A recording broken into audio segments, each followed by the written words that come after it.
আসসালামু আলাইকুম। আজকে আপনাদেরকে দেখাবো চকো চিপস বানানা ব্রেড। এই উপকরণগুলোর একটা স্ক্রিনশট নিয়ে রাখবেন। এখানে পরিমাপগুলো দেওয়া আছে। এটা আপনাদের ইজি হবে বানাতে পরবর্তীতে। তো ফার্স্টে আমাদের যেটা লাগবে সেটা হচ্ছে পাকা কলা। এটা অনেক পাকা কলা হতে হবে, যেটার কিনা খোসা একদম কালো হয়ে গেছে, অনেক নরম হয়ে গেছে। ঐরকম বড় ৩ টা কলা লাগবে, যেটা কিনা আমি একটা কাঁটা চামচের সাহায্যে ম্যাশ করে নিয়েছি। এবার একটা চালুনিতে আমি সমস্ত শুকনো উপকরণগুলোকে চেলে নিব ২ বার। এখানে আমি ময়দা, cornstarch, baking powder, baking soda আর লবণ নিয়েছি। আপনারা যদি সল্টেড বাটার ইউজ করেন তাহলে লবণটা স্কিপ করবেন।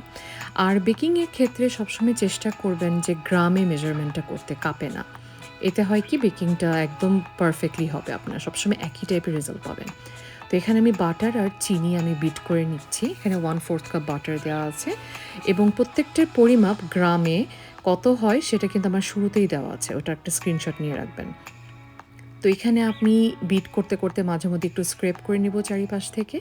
এটাতে হয় কি, সম্পূর্ণটা ইভেনলি বিট হয়। আর এখানে আপনি বাটারের পরিবর্তে পুরোটাই তেল দিয়ে করতে পারেন। 1/4 কাপ বাটার আর 1/4 কাপ তেল আমি নিয়েছি। আপনি এখানে পুরোটাই 1/2 কাপ তেল দিয়ে করতে পারেন। সয়াবিন তেল বা ক্যানোলা অয়েল বা সানফ্লাওয়ার অয়েল, যেটা আপনার ইচ্ছা। একটা বড় রুম টেম্পারেচারে রাখা ডিম, ভ্যানিলা এসেন্স নিয়ে আবার আমি বিট করে নিব। এই বিটগুলো কিন্তু ওভার বিট করা যাবে না, জাস্ট আপনার ইনগ্রিডিয়েন্টসগুলোকে মিক্স করে নিতে হবে। এবার আমি এখানে আমার ম্যাশড বানানা, যেটা আগে আমি ম্যাশ করে রেখেছিলাম, সেটা দিব, দিয়ে আবার একটু বিট করে নিলাম। এবার শুকনো উপকরণগুলো আমি ধাপে ধাপে একটু একটু করে দিব আর আমি বিট করে নিব। এই শুকনো উপকরণগুলো আমার এখানে ৩ থেকে ৪ বারে আমি দিয়ে বিট করে নিয়েছি। আবারও বলছি, চারিদিক থেকে স্ক্রেপ করে নেবেন যাতে জিনিসটা সমানভাবে বিট হয়। এবার আমি চকো চিপস দিচ্ছি, আপনারা চাইলে এটা স্কিপ করতে পারেন।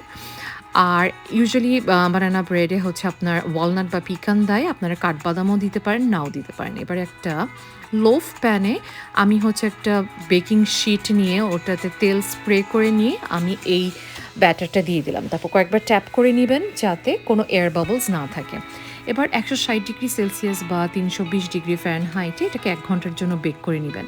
আর আপনাদের যদি কোনো ফ্যান রেগুলেটেড কনভেকশন ওভেন না থাকে, তাহলে সময়টা সেম রেখে টেম্পারেচারটা বাড়িয়ে নেবেন 175°C বা 347। এবার একটা কুলিং র্যাকে ভালোভাবে এটাকে ঠান্ডা করে তারপরে আপনি এটাকে কেটে নেবেন, তাহলে একটা ক্লিন কাট হবে। আমি এতটাও ধৈর্য ছিল না আমার, আমি গরম অবস্থাতে কেটে নিয়েছি, এই জন্য আমার কাটগুলো এত ভালো হয় না। এটা খুবই সফট, একদম মুখে দিলে মেল্ট হয়ে যাওয়া টাইপের একটা বানানা ব্রেড। অবশ্যই এটা বাচ্চাদের টিফিন বা টি টাইম স্ন্যাক্সের জন্য আপনারা বানাতে পারেন। বানিয়ে আমাকে জানাবেন। আল্লাহ হাফিজ।